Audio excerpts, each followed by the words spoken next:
Hello everyone, आप देख सकते हैं हम माइक्रोसॉफ्ट एक्सेल को स्टार्ट कर रखे हैं और आज की इस क्लास में हम सिखाएंगे आपको माइक्रोसॉफ्ट एक्सेल के शॉर्टकट्स के बारे में।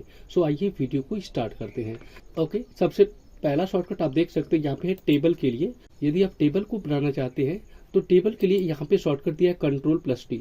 ठीक है, टेबल कैसे क्रिएट करते हैं, किसी भी एरिया को सेलेक्ट करना है, या आपने पहले से डेटा को राइट कर रखा हो या फिर आप डेटा को नहीं भी राइट कर रखे हो तब भी आप इस तरह से सेलेक्टेड टेबल में उसे क्रिएट कर सकते हो। तो आप देख सकते हो कि मैंने यहाँ पे कुछ डेटा को टाइप कर रखा है और इस डेटा को मुझे टेबल में कन्वर्ट करना है। तो मैं सिंपली इसे सेलेक्ट कर लूंगा और इसके बाद कंट्रोल के साथ केवल टी बटन को प्रेस करूंगा तो आप देखोगे कुछ इस तरह का सिलेक्शन हो जाएगा और सामने इस तरह का डायलॉग बॉक्स आपके सामने ओपन होगा और लिखा होगा क्रिएट ए टेबल। ओके, बस आपको ओके वाली बटन पे क्लिक ही करना है। ठीक है, अगर आपको हेडर चाहिए तो इसे ट्रिक रखो, अदरवाइज इसे अनट्रिक कर सकते हो। मैं ओके पे क्लिक करूंगा तो आप देखो जो डेटा मैंने लिया था वो टेबल में कन्वर्ट हो गया है प्रॉपर। ठीक है, क्लिक करने पर यहाँ पे एज के ऑप्शन खुल रहे हैं, मार्क्स पे मार्क्स के ऑप्शन खुल रहे हैं और नेम पे नेम के ऑप्शन आपको डिस्प्ले हो जा रहे हैं। ठीक है, तो इस तरीके से आप एक टेबल को क्रिएट कर सकते हो माइक्रोसॉफ्ट एक्सेल में। ओके, सो आई होप ये क्लियर हो चुका होगा आप लोगों का। अगला यहाँ पे ऑप्शन आप देख सकते हो, यहाँ पे अगला शॉर्टकट आपको दिखाया जा रहा है स्लाइसर का। स्लाइसर आप कैसे बना सकते हो माइक्रोसॉफ्ट एक्सेल में, तो देखो इसकी शॉर्टकट है Alt+N+S+F। सपोज दैट कि आप इसे स्लाइसर इसका बनाना चाहते हैं। अब स्लाइसर कैसे बना सकते हो, तो देखो स्लाइसर को बनाने के लिए इस डेटा को इस तरीके से सिलेक्ट कर लेना है। ठीक है, इस डेटा को सेलेक्ट करने के बाद आपको इसे टेबल में कन्वर्ट करना पड़ेगा और टेबल में कन्वर्ट करने की शॉर्टकट क्या होती है, Ctrl+T। तो आप Ctrl+T यहाँ से प्रेस कर देंगे तो इस तरीके से टेबल बनाने का फिर से ऑप्शन आपको मिल, तो Ctrl+T दबाओगे तो ये टेबल में कन्वर्ट हो जाएगा और जैसे ही ओके पे क्लिक करोगे तो देखो ये टेबल में यहाँ पे बन चुका है। अब मुझे क्या बनाना है, इसका स्लाइसर बनाना है। तो स्लाइसर कैसे बनाएंगे आप देख सकते हो, कुछ यहाँ पे शॉर्टकट्स मैंने राइट किया स्लाइसर का। तो मैं इस यहाँ पे बटन को प्रेस करता हूँ। देखिए अल्ट के साथ एन बटन को प्रेस करूंगा, देन एस को प्रेस करूंगा और इसके बाद आप क्या प्रेस कर दोगे, एफ को। ठीक है, लेकिन ध्यान दीजिए इसमें से कोई ना कोई डेटा ऐसे सिलेक्ट रहना चाहिए तभी ये वर्क करेगा। तो अल्ट बटन को प्रेस किया, एन, फिर इसके बाद एफ, एस, फिर इसके बाद आपको क्या दबाना है, एफ। आप देखो यहाँ पे खुल चुका है स्लाइसर के लिए यहाँ पे ऑप्शन। देखिए अगर मुझे नेम के हिसाब से स्लाइसर बनाना है तो नेम को मैं लूंगा, एज के हिसाब से चाहिए तो एज को, और मार्क्स के हिसाब से लूंगा तो मार्क्स के हिसाब से। तो मैं नेम के हिसाब से क्लिक करूंगा यहाँ पे और जैसे ही क्लिक करके ओके करूंगा तो इसका स्लाइसर बन जाएगा।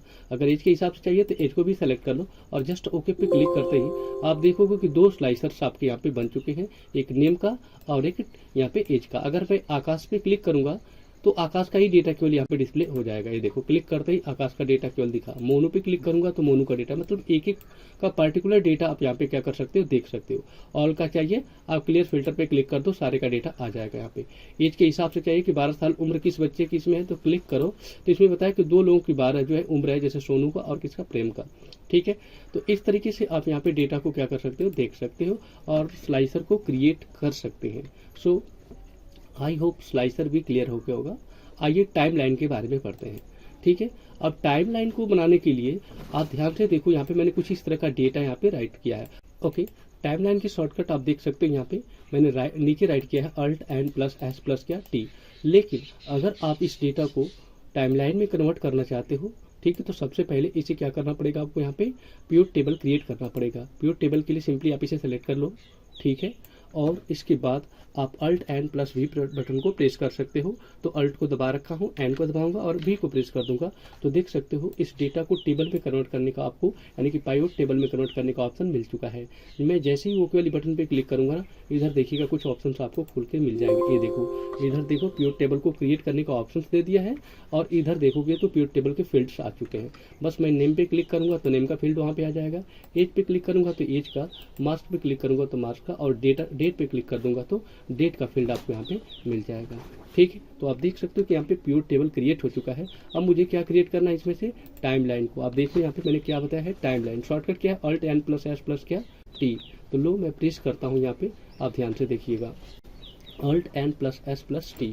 ठीक है, तो यहाँ पे प्रेस करता हूँ Alt+N+S+ क्या दबा दूंगा, टी को। तो आप देखो यहाँ पे इंसर्ट टाइमलाइन का ऑप्शन आपको मिल चुका है। टाइमलाइन केवल डेट का बनाया जाता है।